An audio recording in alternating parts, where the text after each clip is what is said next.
இரும்பு சத்து அதிகமாக இருக்க ராகியை வச்சு ராகி அப்பம் தான் ரெடி பண்ணேன். பேக்கிங் சோடா, ஈஸ்ட் எதுவுமே யூஸ் பண்ணாமல் ஹெல்த்தியான மெத்தடில் அப்பம் ரெடி பண்ணேன். எப்படி மேக் பண்ணலான்னு பார்க்கலாம்.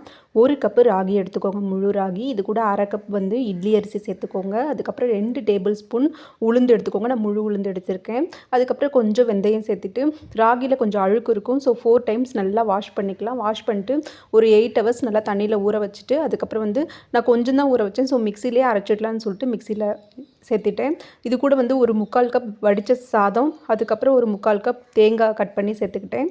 நல்லா அரைச்சிட்டு அதுக்கப்புறம் இளநீ ஒரு 3/4 கிளாஸ் சேர்த்துக்கிட்டேன்.